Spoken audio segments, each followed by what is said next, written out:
Before we get to today's episode, I wanted to take a moment to highlight an important and fun organization, particularly for us Bostonians.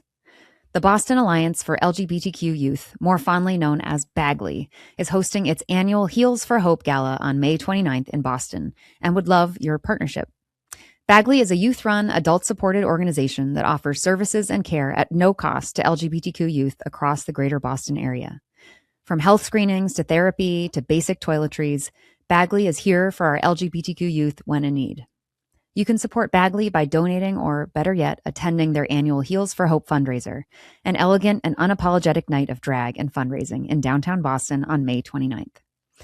Elegant and unapologetic is what I aspire to be, so this event speaks to my heart, and I hope it speaks to yours on behalf of all the kids out there that might feel a little different or feel like who they really are isn't who they're supposed to be, and who may not have the family or community around them to prove that's not true. They deserve to shine in life, and BAGLY helps make that possible. Visit bagly.org/heels for more. That's bagly.org/heels, HEELS. And now, on with the show. I'm Sarah Brown, and this is The Mothers, real conversations with leaders, creators, and thinkers about who we are, what we want, and how we build meaningful lives alongside motherhood.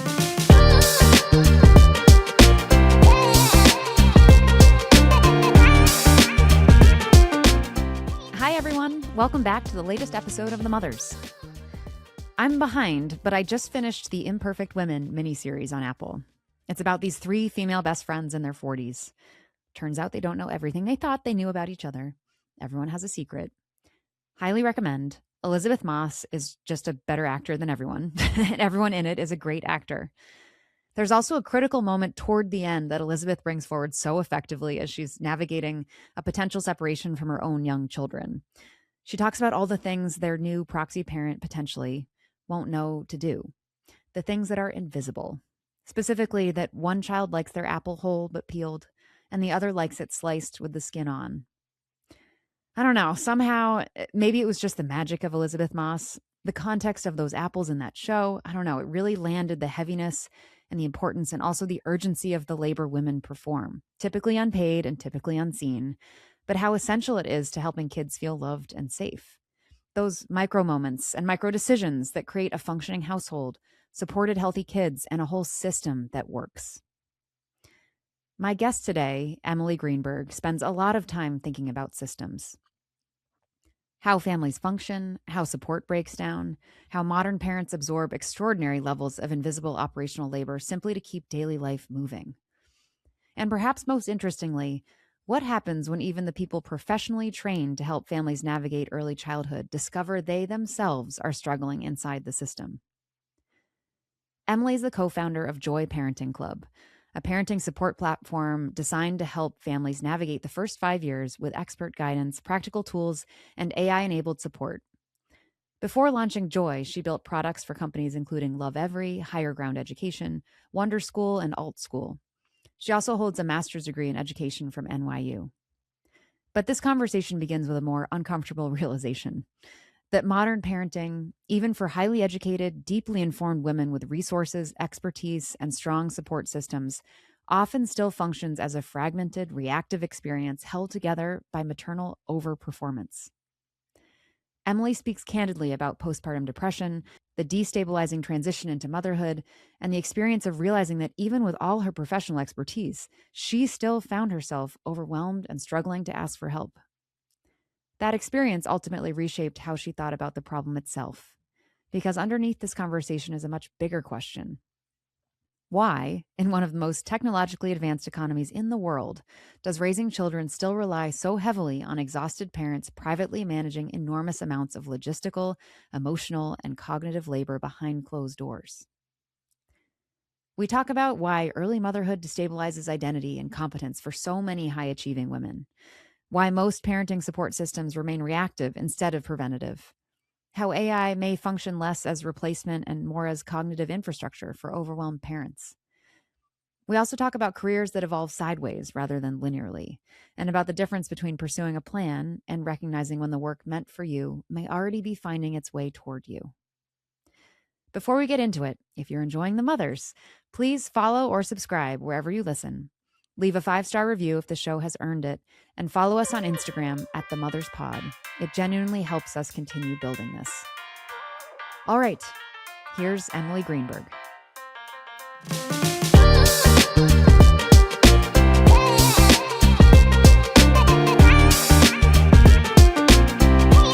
Doing a lot of traveling, which is fun. Sometimes I feel like, I don't know, my daughter started to get like, wait, you're going again, mommy? And I'm like, oh, my kids are so easy and flexible when it comes to me, like just popping out for 3 nights. And then this morning she was like, you're going again? I was like, well, some mommies work like in New York City and they're gone all day. Yeah. I'm here and I'm working with you and you're home. And she's like, she was like, doesn't realize. Did it matter? Yeah, I know. And then there's all this sort of suggestion of, don't frame your work as something that you don't want to be doing. Yeah. Like it's important to model, assuming it's true, that you're like, mommy gets to go do this, and daddy goes up all the time.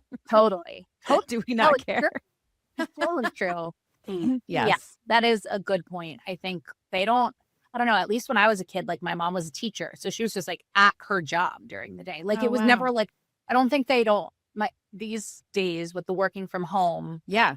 They're like, wait, your job is like in that room? And you just like, what does that mean? Like, I know, it's so true. My office is in our basement, and so they're always like, mom's in the basement. Yeah. Like, is that your job? Like, what do you Hunker down work? You're at home. True. So, we did go through a hard, I think everyone did, but like around, because I didn't really work from home. It's funny. Google didn't need to be that flexible. Because people were like, I'd actually love to be here because you have great food and great perks. Like, can I just sleep here? Was kind of that was their goal, really. A little malicious, but didn't really do the work from home thing until later. And we've, survived through the benefit of many things, including nannies. And it was interesting when we started to both, my husband and I, work from home, how that was just confusing for the kids because, and they were at an age where they were like kind of putting it together that mom is sometimes here and sometimes not here. And if mom is here, but we can't be with mom, that's the confusing moment. Oh, for sure. Yes. Totally get that. Cool. May so fun. This is so fun. I'm really excited for this. I feel like it'll be, I was reading up on all that you put out into the world and as much as others put out there about you too. I feel like you have such a nice, honest, refreshing, in some ways, like a lot to say, but nothing to prove kind of approach to a lot of this. I hope it's that and not a lot to prove and nothing to say because it's horrible and I want to be that. We'll let the listeners decide. No, my opinion is the only one that matters and you're not that. You have nothing to prove and plenty to say. And it's all good stuff to say and stuff that hasn't been said in the way that you're saying it. So I'm excited to give you a platform to say more. I understand since I think this didn't exist when we first met, but you're now a podcast host. Oh, the parenting yap may have been, the parent yap. We were like trying to find. We had like a internal debate on names of this parenting. Well, there are many a parent podcast. Should we call it? Should have been joy related. Like, what do we wanted it to be like really funny. I'm trying to remember some of my funny punny. Well, I have another one for our next one, or Sarah, when we go and write do a parenting podcast specifically for toddlers, I thought it would be funny for it to be called potty training. Oh, or potty time, or potty words. Yep.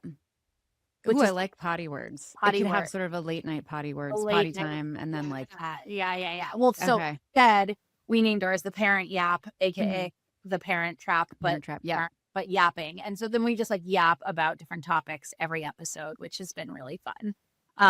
But we may have been between seasons, which we kind of still are. We're going to actually recording one on Thursday around like after school, like enrichments and like activities for kids. But it's very fun. Amazing.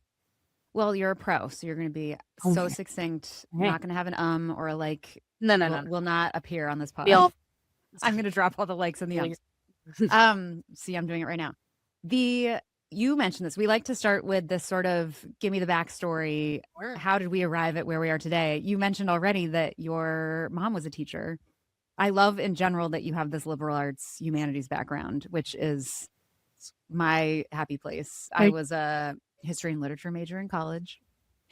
I, Clearly no, I moved was a into a musical different direction. theater major, Sarah. There we go. Yes. Uh, Huge. yeah, I mean, tell me how short you want this story because I can give you the like minute long or the like expanded version of Yeah. this. Well, I'd like, in terms of childhood, I think the thing that I find most fascinating is, where do you have siblings? Where are you in the order? And how did that show? How does that like, how has that followed you through the rest of your life? And We're then a little bit of like the role modeling of your parents. okay. This is all really. I think like there's got to be a deep series on like everyone talking about their family structure and their Yeah. being mothered experience. Yes. It's so formative. So Mm-hmm. I am the first of two girls. I am an Mm. older sibling. I am from Westfield, New Jersey. I still live here. I shouldn't say I still live here. I have returned to live here now. And so Yes. I live around the corner from my parents, and I live around the corner from the home I grew up in, which is a freakishly sort of happy Twilight Zone, I guess, Yeah. way to say it. It's like, have I left? Am I still here? Am I 10? Am I Mm-hmm. 40? Am I 6? Like, Mm-hmm. I have all of those ages because I feel like I am always at the same intersection as I've been Yes. since I was like a child. You and my husband need to chat because we're living that life on his side. Like, Yeah. we live 5 houses down from his parents in the house that they grew up in. Yep. We don't live in that house, but we live. But he says the same thing. He's like, "Have I done anything with my life?"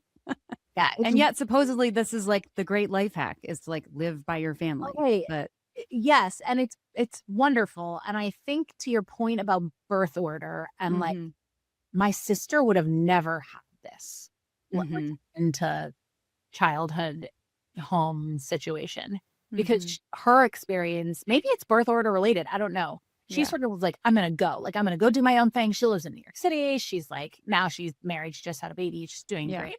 I am like, I need comfort. I need family. I Oh, need interesting. yeah. That And feels so not oldest to I me. know. Yeah. Well, I think you know what? If you had asked the like 11-year-old version of me, like what will be, I just turned 30, like what will you be doing when you're 39? I think deep, deep, deep down, I would have told you I'll be living in Westfield with Mhm. kids and like Mhm. raising them alongside my parents. I just like Mhm. kind of knew it was always going to happen. And I Yeah.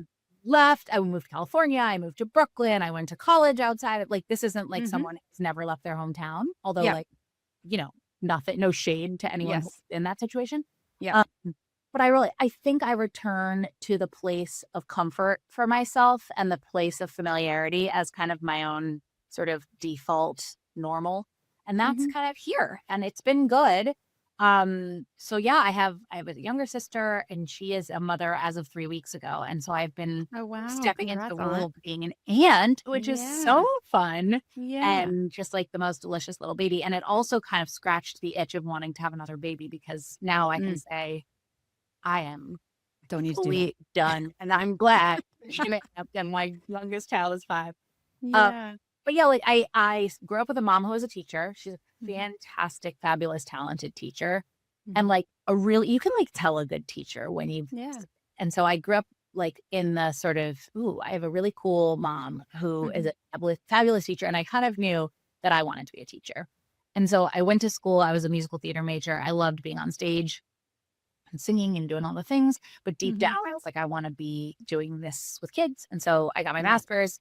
I went to the classroom and I started to teach middle school English and theater as well. And I just like caught the bug of like getting lit up when my students would get really lit up by things Yeah. they were learning. And a lot of that was technology based. They'd What be do you like, mean?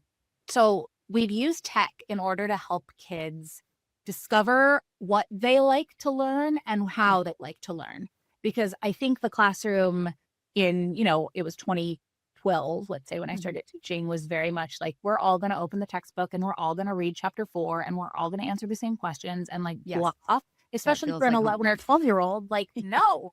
And so we would use technology and really cool tools to personalize the way kids learned, whether that was through like writing a story through talking it out loud or like some kids like preferred to listen to books alongside of reading them, or some kids wanted to do research projects instead of writing essays. And not to say that there aren't like formative things that kids need to know how to do, because I believe that there are.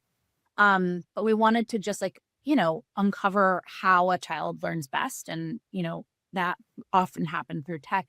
And so I caught like that little bug of like, oh, that makes me curious.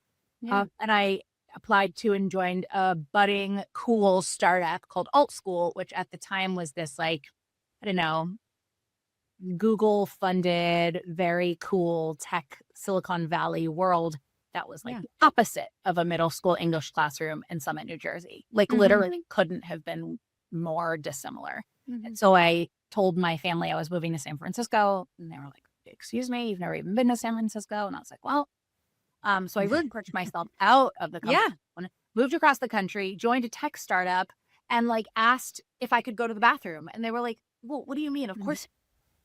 Take the pass. They were like, Susie's already out.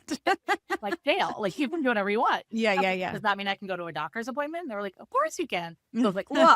And they like had like catered lunch. And it was very much like the classic Silicon Valley. I call it startup university. Like I learned all there was to know about startups. Yeah. And it was like a great point in my career to get into that situation, because it was like completely unfamiliar and completely uncomfortable. Yeah. And I loved it. And so I caught this tech bug and learned as much as I could, and like spoke the lingo and felt so cool and like all the things. And then just sort of bopped around from startup to startup for 5 or 6 years. And then eventually had a kid, moved back to the East Coast. I moved to Brooklyn and was like, okay, how does this all apply to me now that I'm a parent? And then again, startup to startup, different organizations. And then eventually started to think about how to build technology for families and support parents in the like journey into the world of parenting. And I had like, I know you didn't ask this, but like it all sort of ties together with the story. I had a very, very, very, very, very, very hard pregnancy, delivery, and postpartum experience to the point where I was like, maybe I'm not meant for this. Like maybe I was wrong. And like, it's not where I was destined to be, because that was always the plan and what always I wanted. And my son was born 5 weeks early. I had like pretty heavy duty preeclampsia. It ended up being twice. I had it with my daughter, but with my son, it was like an emergency situation. And like I was thrown into having a 5-week premature baby, being ill and just fully unsupported and scared, despite having a family close by and despite having like the resources and, friends in the, parenting world too. And like, I had no idea what to do. And so, very long story short, that kind of was the problem that I wanted to solve for families, especially families who didn't have those kind of resources and that kind of support. And so that's kind of where I've landed after this like long, windy journey, was building something to sort of fit inside that gap. Totally. Yeah. This is when I first, I think, reached out to you was after you'd posted publicly on LinkedIn, and maybe it showed up in other places, but I find LinkedIn fascinating because it's sort of this like revolutionary act to be like honest and vulnerable on LinkedIn. It used to be like very formal networky. But then women arrived and were like, let's make this real. Let me show you my birth story. But you did. And it resonated with people, and people were like, thank God. And then you also talk a lot about how I loved this maybe more recently, where this framing of essentially like the hardest time of your life is actually like your origin story. And that you were actually doing market research and building a business on the bathroom floor in tears. I was curious. I mean, maybe not, but life has moved on, and there's sort of a success story at the other end. But I'm curious, like in that hardness, how'd you get off the bathroom floor, and like who was there for you? You're so sweet to ask, and I'm going to close the door because there's sounds upstairs, and I don't want it to get in the way. Oh yeah. Okay. So it's such a crazy concept, because at the time I wasn't like, ooh, I'm going to do a startup. Right. Actually, Exactly. I was like, Yes. yeah. I mean, my husband was awesome, but like, I was really embarrassed. really, really deeply ashamed of feeling so depressed. I'd never had depression. A lot of people I know have, but I never I hear more on the anxious side of things. I have a long history of, Jewish anxiety. Yes. I Yes. didn't ever feel depressed, and it was really surprising to me that the moment I became a mother, that would be the time that I felt deeply depressed. It, like, didn't match up. I was like, "This is what I've been waiting for," and I Yeah. feel like the worst I've ever felt. Yeah. And I felt really embarrassed telling people, which Yeah. I hope I don't know, if I did it all again, I'd be like, "I'm so depressed," but, like, Yeah. I didn't wanna tell anyone. I didn't wanna tell my mom. Mm. I was a bad mother. I don't wanna tell Mhm. my husband. I just and I remember it was my, pediatrician was like I'd take my son in because he was so early, Mhm. um, and she looked at me and she was like, "You're not okay." And I was like, Yeah. I mean, I'm getting emotional, like, I was like, "I'm not okay." Like, I'm really Yeah. not okay. Yeah. And she's like, "You should talk to somebody." And I was like, Mhm. "That thank you for, like," and she, like, hugged me, and then Seeing, she yeah. said, "You're a really good mom." And I was like, "That's Mhm. so kind of you," because I Yeah. felt like the worst mom. I felt Yes. like I was doing everything wrong. Yeah. And sorry, you probably don't have a lot of crying guests, but No, we get it actually most times, so this is a sign of success. she was like, "You're a great mom." And I was like, "Thank Yeah. you for saying that." And I'm sure she says that to every mom, which she should, but it felt very Mhm. real to me. And she Yeah. said, "I can see that you're struggling and you really need help." And Mhm. so I went to my gynecologist because that was the doctor that I assumed I should see. Yeah. So I said, "I'm having a really hard time." And she started me on like a low dose, like Lexapro. Yeah. Yeah. Um, and it helped. And I think it's really just not only the drugs, Mhm. the like physical intervention, but Yeah. like the time that passes and it just does sort of get lighter. Like I Mhm. think I wrote in that birth story, like the like formula when I switched to formula after 4 months and I wasn't Mhm. physically responsible for like keeping my son alive by my Yeah. body was Yeah. like made it lighter. When I went back to work, it honestly made it lighter. The Mhm. change of seasons, as we were talking about before, he was born in Mhm. October, so pretty soon it was winter, and then pretty soon Mhm. and then eventually it was like May, and I was like, "We can be Yes. outside, it's amazing." Yeah. Well, I think all of these things, when you're in them, feel very deep and very permanent, Mhm. especially things like, I don't know if you guys remember, like, the sleepless nights and the, like, Oh "When god. will it Yes. ever get back? Like, when will I ever Mhm. sleep again? When?" It Mhm. feels like you never will, and then you do. Yeah. And then so I think it was a combination of, like, this magic pediatrician that really Mm. sort of saw me Yeah. and the people around me, that I didn't really, like, let support me because I felt really guilty and embarrassed. Yeah. Eventually it kinda lightened and yeah, and then Yeah. when I look back, that's when I think like, "Oh, I was the, like, user interview for myself." Like, I was the Right. customer that I now Mhm. wanna be the support for. Yeah. Yeah. It is a message because we will all inevitably be around people that are having kids or have had kids and are struggling. And I don't would you say if you see someone struggling to find a way to approach them, or was it necessary that this was your pediatrician? Like, was it the right person? For me, it You know? was the right person. I Yeah. kinda liked that it wasn't, like, someone super close to me because Yeah. it felt very, like, not clinical, but felt very professional. Like, it was like, "Oh, well, if a pediatrician's telling me this, Mhm. like, real." Yeah. Um, I think instead of, like, pointing out, like, "Wow, it seems like you're having a hard time," it's really just, I don't know, just like, "How can I be there for you?" Like, "How Yeah. can I show up for you, listen?" And, like, less telling somebody what you felt in that situation, like, they don't need to hear that maybe that's helpful, but, like, Mhm. really, like, leading with questions and curiosity and less, like, imposing advice because Yeah. it's, like, the last thing you need Absolutely. is someone, like, Yes. sharing their experience that doesn't apply. Totally. Yeah. Yeah. And around this time, a lot of folks talk about it, and I think about it a lot, which is but therefore I started a podcast about it. But basically, this like swirling, this who am I now?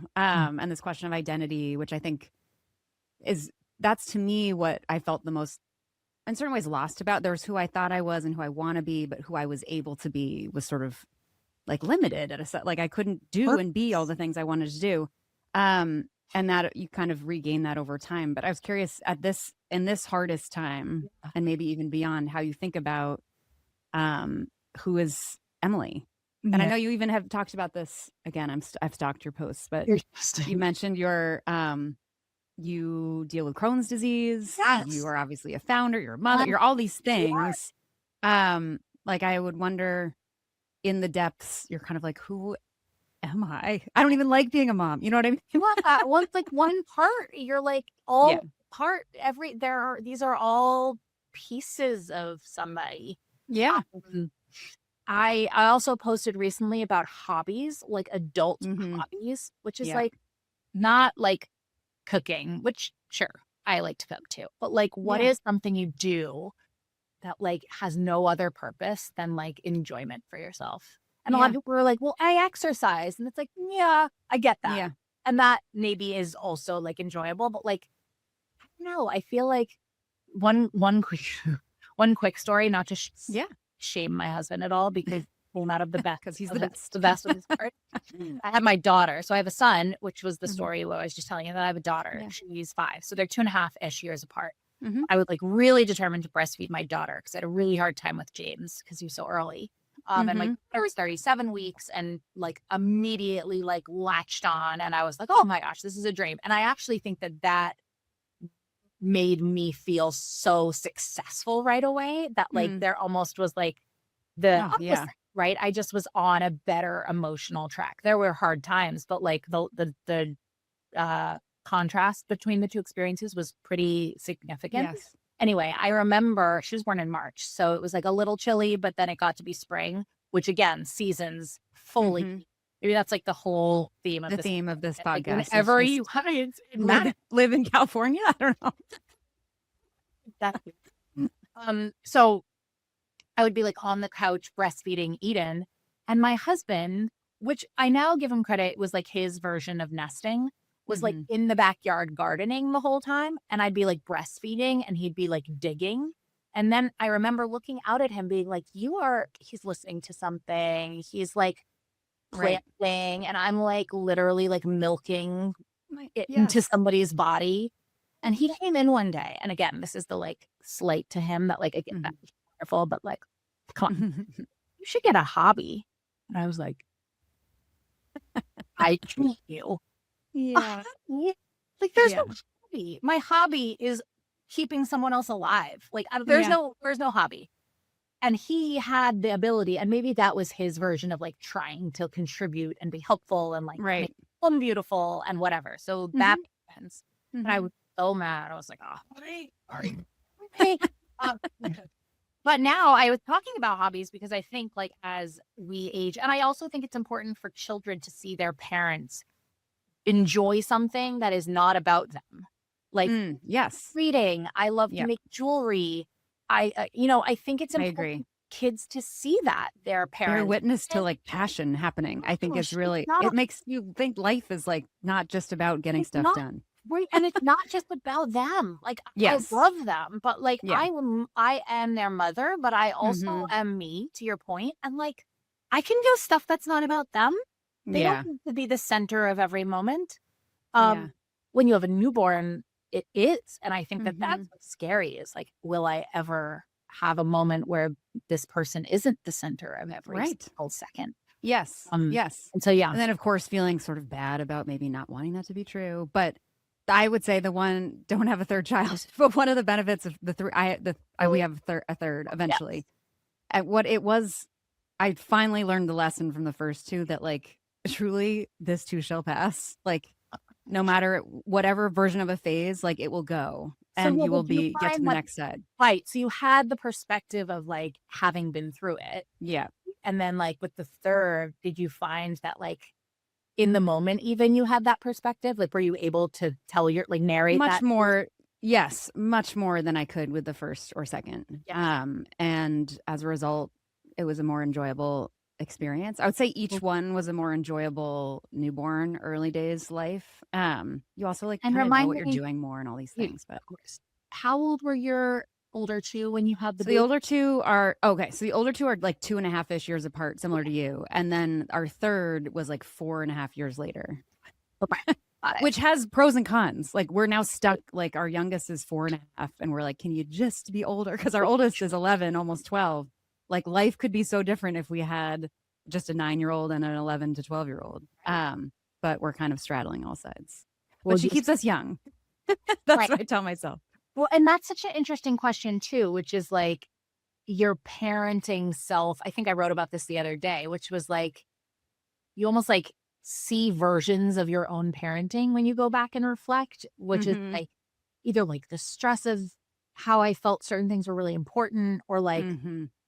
I wanted to be really like on a schedule. And then it's like, Yeah. oh, that kind of goes out the window. And it's like, what kind of parent am I? Am I like this anything goes, like give the child control or, the Mhm. illusion of control? Or do I believe that there are boundaries? Like I sort of waffle in this pendulum myself in certain like seasons of life where I'm like, Yeah. no, my kids are 7 and 5. They need to know that when they come home, they put their stuff away. They don't leave it on the floor. Yeah. Like that Yes. is a boundary that I want to set.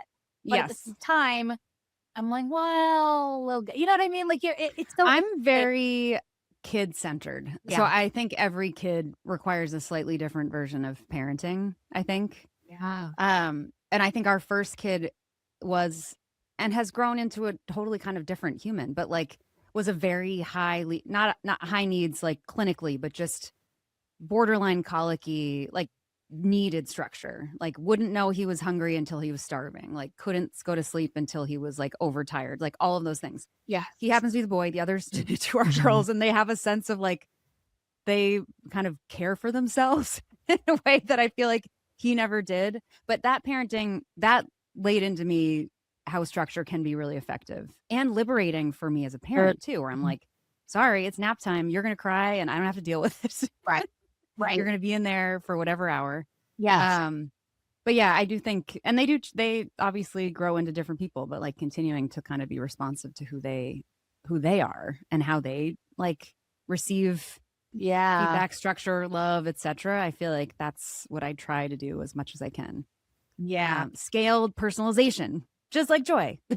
So true. Just like joy. I remember someone said to me, I was pregnant with my first son or my son, and I was like walking around a food market in the spring before I had him.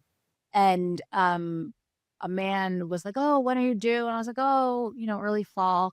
And he was like, well, is this your first? And I said, yeah. And he said, my only advice, like, why do you give me advice? Random man selling pickle market. Right, of course. Sure. He was like, treat your first kid like your second kid. And I was like, that's so interesting. Meaning like have the like lightness and sort of the mind space to be like, to your point, like it'll all be a phase. It's all okay. Yeah. You won't have to be so nuts and anxious about everything. And I was like, okay, Yes. that is kind of an interesting piece of advice. But I can imagine with your third, like you're probably parenting that third child a little differently as a 4-year-old than you were parenting your first 4-year-old. Definitely. A lot more screen time that I don't feel bad about. Yeah, she's lucky. She her life is way easier than the rest, but that's I don't know. I'm sure it's gonna be harder in different ways. But wait, I want to go back to joy. Yes. We're scraping ourselves off the bathroom floor. Yeah. But also, how did we just practically go from this sort of seed of an idea or an instinct towards like, let's do it. kind of once we kind of got, I don't know, our foundation kind of got a little more solid. Yes. When did you start to think I have this germ of an idea? How do I what was your first step to try to maybe see if it could be real? Well, it was a mix of luck and timing being right. I worked, like I said, at a bunch of different I've always worked at like very early stage startups. And I love that stage because it is the time that you like see something go from nothing to Totally agree. what exists. Totally agree. The exception to that was that I worked for just over a year at Lovevery, the toy subscription company, which was fabulous.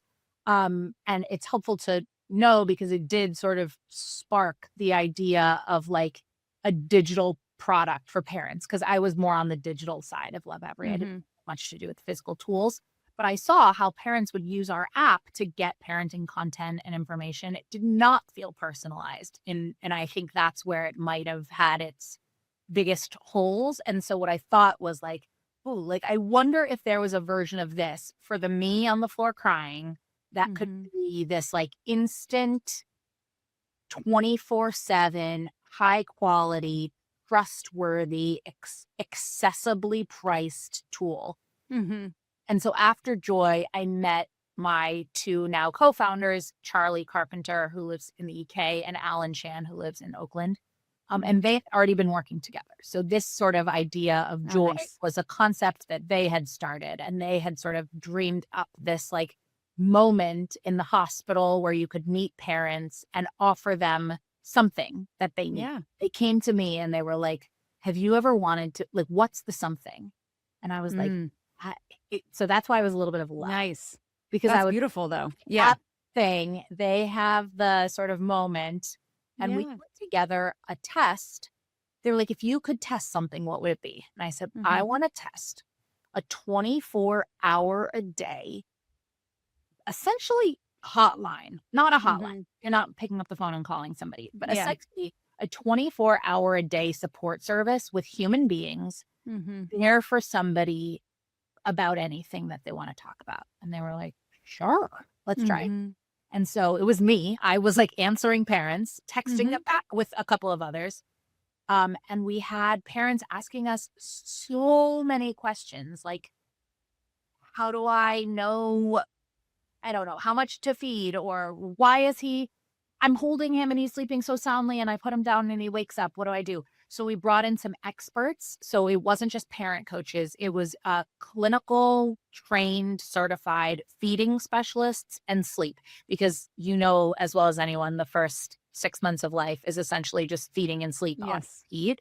And so most of the questions we got were around feeding and sleep. So we wanted to be able to have that expertise come in. And then we could answer anything else. Like, I need to go back to work. I feel so guilty, or I need to find a daycare. How do I know what to look for? Or I'm feeling really anxious, or I'm feeling really lonely, or like, I really want to yell at my husband. Is that normal? We'd be like, yes. And so we were just texting them. I mean, we used a tool. We weren't like texting from our cell phones, but we're texting from their cell phones. Yeah. And in the background, we were thinking about how could this be like a more robust product. But it was very validating to see the sort of depth and the vulnerability that parents were willing to share with people that they've never seen. Because you either like text your friend who is not an expert and maybe is a little not judgy, but like you might not be fully comfortable telling a friend like how you deeply feel. Like your parent or in-law who like is probably going to say something wrong or like outdated or like judgmental or whatever. Doctor who is not going to text you back at 2 a.m. and who also honestly is not a feeding consultant or a sleep consultant. Right. Yep. Or you Google something.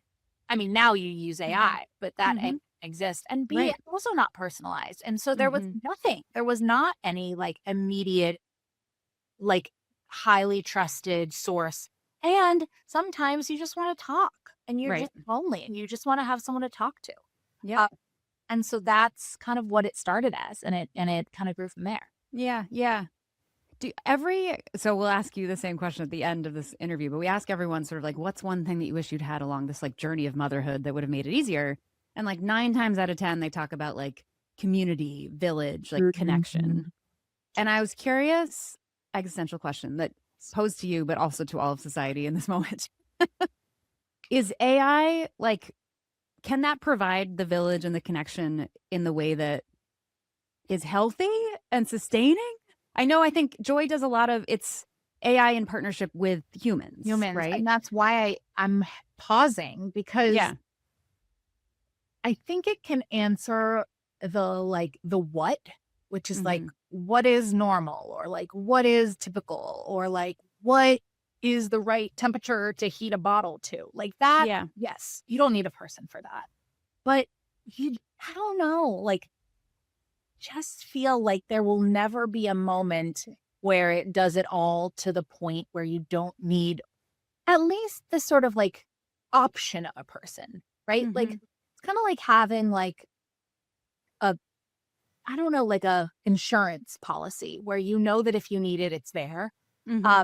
And it's kind of like that. Like, yeah, I'm getting instant answers. Okay, I'm going back and forth, and it's telling me that like, okay, maybe the wake window is 2 hours instead of 2.5 hours. Okay, fine. Mhm. But then I try it and it doesn't work. Now what? Mhm. So I go back to the AI and say, like, Mhm. hey, AI tool, you told me 2 hours and it's been 2.5 and she's still awake. Yeah. No, I want to I want to talk to somebody. Yeah. And so I don't know that it will be the community that people want. And I feel like honestly, it's still kind of isolating. Like I I still know. don't feel like I'm talking to myself. Yeah. Mm, I've So gotten vulnerable with ChatGPT a couple times. yes, More I started from a fuck AI, like they yeah, can't no one will write like me. And now I'm like, hey, can you we wrap this put yeah. this exactly. Just don't use any M dashes. Move Don't them, use get that rid of those. dash and like Uh, I went, but then I did actually to your point in this space where you're like, I don't it is such a sort of classic parent headspace where you're like, especially the mother, probably, where you're dealing with all this stuff. You don't even have time to like onboard someone new to your problem. You just kind of like want to like spit it out, have someone like deal with it, but also not deal with the emotional implications of like sharing this with anybody. And so those are moments where I would sort of confide in ChatGPT, and I was like, and it would give back often, like, very useful stuff that would just it's kind no, of like, "Just give me a reason to go to bed and think it's gonna be better tomorrow." just get me And through. it can. Yeah. No, it totally can. It totally Yes. can. I completely understand. I agree. And I do the same thing. I'm like, I'm wondering something and I like don't even want to really Google it. Right. Like I feel like it's a safe space. Yes. Feel like Yes. someone's like reads Oh your my god. AI conversation like you know how it like summarizes the Mm, threads?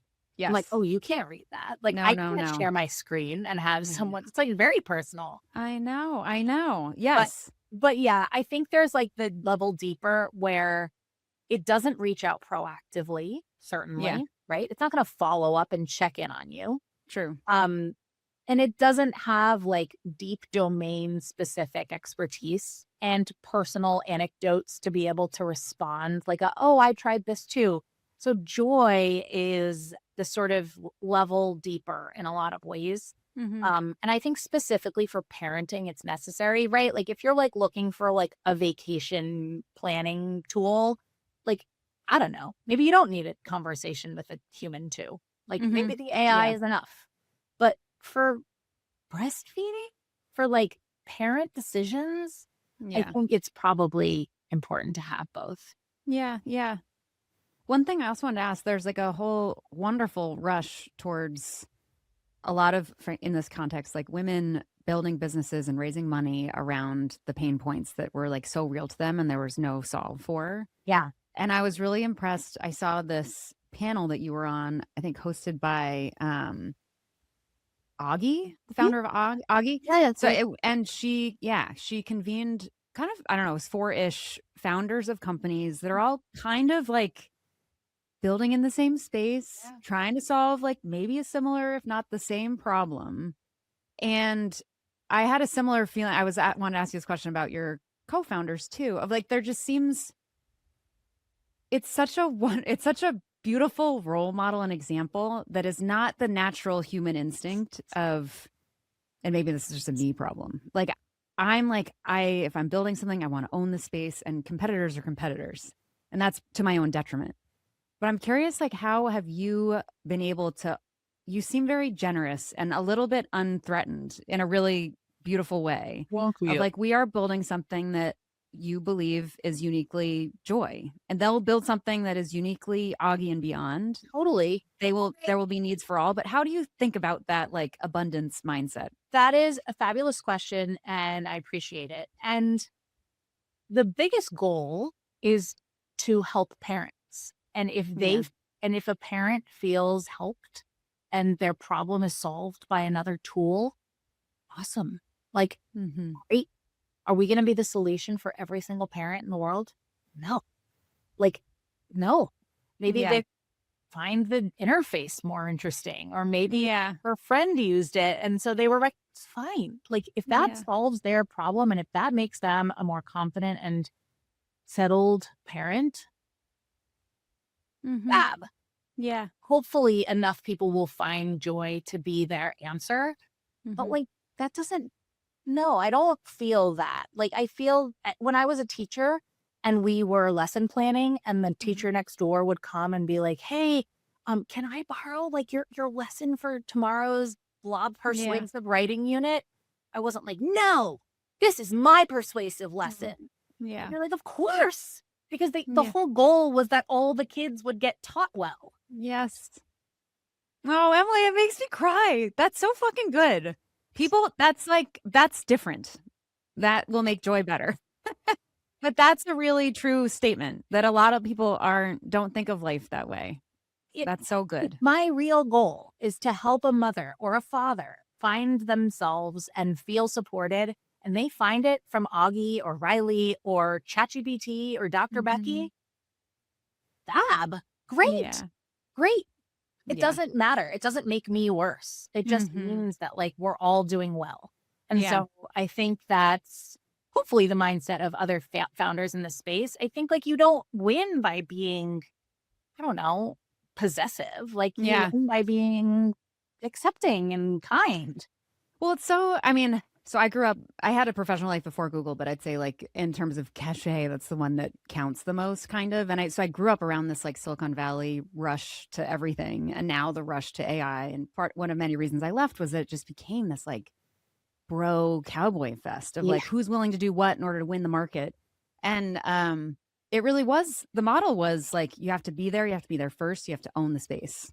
And I don't know if it was men that were doing that. I don't know if that is why it was that way. But it is interesting to see women, and I know women can be absolutely competitive as well in this similar way, but it's nice to see for this problem that is such a shared universal challenge that this should be like a public service that there's trying to find a way to hold both the idea of, I'm sure on like business decks, there's like, we want to own X% of the market. Right. And yet also there's room for more than just us. There's room for more than just us. There's a shared goal and a shared mission. And of course you want to do right by families and like have the tools and the thing that I don't want to say wins, but that feels like useful and new. Yeah. But I don't know. I just feel like we're all learning from each other. I want to continually get better. I ask parents, like, why did you cancel? Like, tell me, I'd love to know. Is it because it wasn't good? Is it because you never tried it? It's because it looked bad. Like, tell me, I want it to be better. And so, yeah, I think like you can only win with like a open mindset and like a I don't know, like a generosity of intention and spirit for other people. So I think it's very true. yeah. It's hard to remember, but it's very true. It's spiritual. I also love that you referenced sort of teaching as being a core place where you learned this. Like share my lesson plan. We through a lot of these conversations, and as someone that is often like seeking, what is it that I'm really like meant to do professionally? You have this nice, and you always looking back, we can tell the story and it makes sense. I'm sure going through it, there were a lot of pivots or evolutions, or it all built to the next thing, but it probably wasn't how you would have anticipated it going. And I was looking at your story and I was kind of like, did you figure out what you wanted to do, or did what you wanted to do like find you? Oh, you're so smart to like bring this up, not just with me, but in general. Mm-hmm. This is part of me doesn't really believe what I'm about to say, but I actually really do. I'm an anxiously wired person. So I always want to know what's going to happen. I'm like, ooh, like I don't want to book the flight, or I want to plan my kids' summer, or I want to whatever. But like, not that you shouldn't take action, because of course you should and be proactive, but like things are going to happen, whether you make them happen or you don't. Opportunities, decisions, challenges, things will come up. So if I do nothing, something will happen. And so part of me feels like where we've gotten, like I said, has been like a mixture of like intentional decisions and weaving of things, but also just like things happening and being open to them happening. And being like, oh, Yeah. I want to like grab that and do something. Yeah. And so I do think there's like a push and pull of the like proactive and also just sort of like almost like observation and openness to Yeah. life kind of building itself like block after block. I think it's your humanities background. I think it's your creative Like brilliant. I think it's college started. yes. Yes. Well, I do. I'm kind of joking, but I also we're trying to figure out schools for our oldest kid. And one of the things we're thinking about, like what we don't overthink about this, but it occurs to us. Like what kind of tools, skills, capabilities are we really trying to like instill in these kids? Because the world's going to be so different when they arrive and are working somewhere. And I think there's this like this entrepreneurial way of looking at life and being able to connect dots and beyond, like thinking outside of your lane. I think that's inherently like whether you're on stage thinking about like, oh my God, that person so forgot their line. true. Like I need to pick this one up. I think that way of thinking it also opens the world so much more because it's like, it's less like, oh shit, I didn't get a job at McKinsey. It's more like, well, what did I like about McKinsey that I could actually find at this like startup or in a classroom or, Totally. And it's because point, it's not about what we're teaching our kids. Like if my son knows that like 2 quarters make 50 cents, like, yeah, I should probably know that. yeah, It's more about like being like I want him to be curious. yes, I want him to be okay with not getting it right away. So like the frustration tolerance. I'd rather him be so like really deeply curious, I think has been like the through line of every successful entrepreneur and business success story, right? Deeply curious, tolerant in discomfort and frustration. yes, And just a deep thinker and listener, like really listen. And if you're curious about what other people are saying and doing. And like, I really think that like wanting to ask the right questions and really listening to the answer. Like I would so much rather my son say to me like, how was your day, mom? Or like, tell me about what what made you think that than him being like, the antelope is 400 pounds. I don't care. Totally. God bless the antelope. Random example of like, you know what I'm saying? Totally. I totally agree. I love it. And I think actually in terms of schools, Yeah. like IB programs often teach those kinds of more Sorry, what's IB? international baccalaureate. Like they're like a way of, there's their curriculums and these kinds of, but they're all based around sort of like pillars of how to think. Yeah. And I think that's a important thing. Yeah, I love that. All right. We have entered into our classic round of final questions. Moments. Yes. This is a question that was like built for you. So if you could go back to your new mom self and tell her one thing, what would you say? Oh, that's so hard. What would I say? I would say, I don't know, I'd say like it's gonna be okay. It's gonna be fine. And like you're doing great. Like I would be kind to her. I would give her a hug. I'd say like you're not, I don't know, you're not doing anything wrong. This is normal. I don't know, all the like classic tropey answers you probably get, but like yeah, I'd give her a hug and I'd say like give it a year and like things are gonna feel really different. And also you'll miss it. Like if what I would give to hold a 2-month-old that was my kid again. Like I do. I like look at pictures and then I get so excited when it's the live picture that I didn't realize I took because then I click on it and I like see them move and I'm like, oh, context around it is beautiful. Yeah. And so like, yeah, I would just say like you can do hard stuff. Like it's okay. You can do it and you are doing it. But I guess that's it. I don't have like some great one. It's probably no, those are good. Timeless. Yeah. How about, is there something or a theme of things that would have made it easier? I have an answer. This journey of motherhood. If I had anything, what would have made it easier? honestly, well, I had a really hard time because I was really ill. And so I think that like the physical sort of stuff made it hard emotionally and mentally. So like that definitely would have helped. And again, like I lived in like the basement of a Brooklyn apartment in the middle of the winter. Like all of those things are like such factors. Absolutely. Right? Like having a daughter in March in a home with a backyard was a very different experience than having a kid 5 weeks early in the winter in the basement in Brooklyn. Like different. Also, I would not recommend having a puppy within a year of having a baby. Oh, hell no. So we had a puppy. So we were like, oh, we'll try to have a dog. Did you give it back? Oh, we had a puppy. And you already had one. Oh. And so that made it hard. Like, it's just like all this stuff. It's just like, no, I don't have a dog, and I hold a strong line around dogs. I'd be like, even though I grew up with dogs. Exactly. I'd be like this outside in the winter, walking the dog. I'm like, this is horrible. Yeah. Yes. Okay. Very practical advice. I love that. Practical. All right. Your beautiful children might listen to this conversation one day and be like, my mom is such a badass. Oh my gosh. Is there anything you'd like to say to them? Oh my gosh, you are so thoughtful to think of these very touching questions. What would I like to say to my little babes? I just would tell them that I'm so proud of them and that I will always be there for them and that I love them and all the things I tell them every day. I'm so proud to be your mom.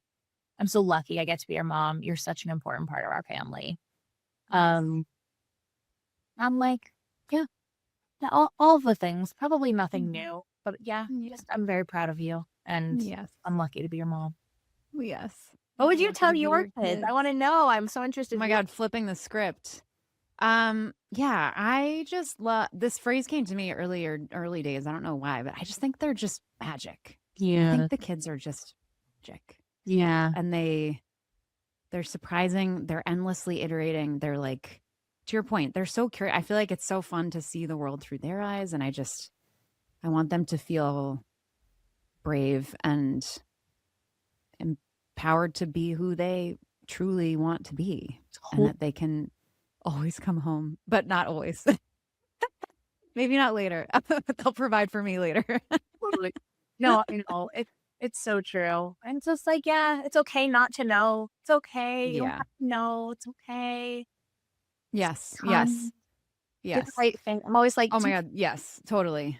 I was just thinking about the thing I used to, it's funny. I sometimes don't think about these moments, but, cause I'm busy asking other people about them. But when we first transitioned I think it was our oldest was such an annoying sleeper, like just needed to be put in the bedroom, lights off, and just like close the door, and he will scream, literally like chew on the side of the crib. Like we had to get rid of the crib because it looked like a dog had been in there. It was like just totally chewed up. But with our second, who was much more sort of I shouldn't say this out loud, sort of endearing, sweet, sensitive soul, moving her out of our room into her crib in her own room felt like I don't know. That felt more intimidating to me, or it felt like, oh my God, she's so alone in there. Oh my God. And yes. And I remember putting her down, and I said this to her, and I now say it periodically to our kids. You're safe, you're happy, and you're loved. I love that. And I do think about it. I'm like, of course, that's just, I'm telling myself that that's true. So we can all be safe and fine. But I do hope that they feel that way. Yeah. They're safe and happy and loved all the time. Oh, amazing. It's so true. Well, Emily, thank you. We just launched our own podcast. I'm very excited. We really was such an honor. Thank you, Sarah. This has been great. Thank you for building what you're building and being who you are doing it. I think it's such an inspiration for your kids and for all of us. And I wish, I'm not going to go have another child, but if I did, I would use joy from the beginning. Anyone listening who's still here wants to try it out, anyone can visit Joy Parenting Club on Instagram or at joy.co, and they can get in touch with us and we can get you a trial and get you onto the app. So. Yes. We'll put all these links in our episode descriptions and all that jazz too. Fabulous. Well, Emily, have a great day. I hope it is sunny inside and out. All right. Thank you. Thank you.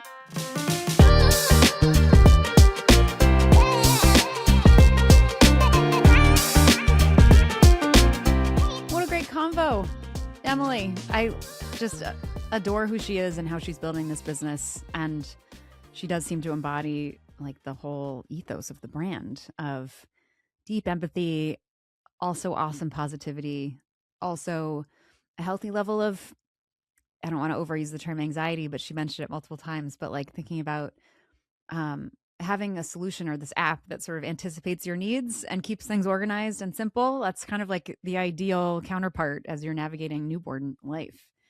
But a few themes that I wanted to like hit on before they slip away. One is in that newborn phase when it's just so hard, how meaningful it was and essential it was to Emily to have someone, a professional, in this case her pediatrician, to see her and notice her and say, you seem like you're not okay. And was able to say that in a way that was that Emily could say, yes, you're right, as opposed to like, no, I'm fine, which is the classic way that moms would respond typically. So finding ways and being, exploring ways to notice people and check in where appropriate. And then also just this idea of things pass. And that knowing when it when you're in the first time of anything, everything feels so intense. And as she said, I sort of like time is immovable. Like this feels very permanent. But whether it's newborn life or starting a business or anything in between, time does pass and things do change inherently. And important to remember that because it's easy to forget. The other thing, I really, really love this idea of abundance and the way that she is modeling in this space of, better support for moms, tech-enabled support, AI-enabled support for families, a lot of activity, a lot of players, a lot of companies being built, and trying to hold on to, instead of what is modeled to us from the top of this idea of their own, like these FANG companies and or these new AI giants where you have to be first to market and win. There's another way to build, which is solve the problem first, and everyone will find their way to the solution that works for them. So just this idea of her, Emily, sitting on this panel with 4-ish other women who are building companies that are frankly like competitors to hers, but they're all there committed to solving this problem for parents, and they're all doing it in a way that's unique to how they are. But the problem is the point, and the solving the customer need is the point. First and foremost, it's really, really hard to do. And obviously there's the reality of business, and you expect your investors expect returns. And I'm sure, as I said in the interview, like there are pitch decks, I'm sure, or business strategy decks that say capture X percentage share, perhaps capture X percentage from other company that we were just listing. And yet also with a sense of, there's room for all of us. It's really, really hard to do. But I admire them for doing it publicly.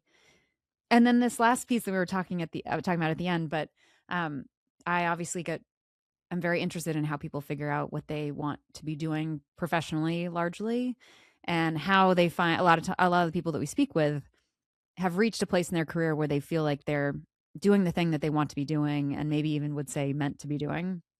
And how do you get to that place? And I loved that she identified with this idea of, sure, we can all set out with this intentional path, but for her and for a lot of us, it's about being open to how that end destination might arrive and look entirely different, or being open to what doors open as you're moving through the process. And this idea of figuring out what you want, or being open to seeing that what you want has found you. There's this little woo-woo, but I do think both need to be true.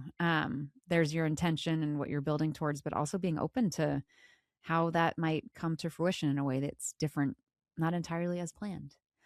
Not unlike parenting. All right, with that, I will let you guys head on and conquer whatever the rest of your day looks like. Thank you for listening. Thank you for being here. Thank you, Emily, for joining us and sharing your story and all with beautiful authenticity. And yeah, I'm really excited to keep watching Joy thrive. And we'll drop all those links in our episode descriptions, etc. So, but in the meantime, you can check out joy.co. Take care, everyone. Bye.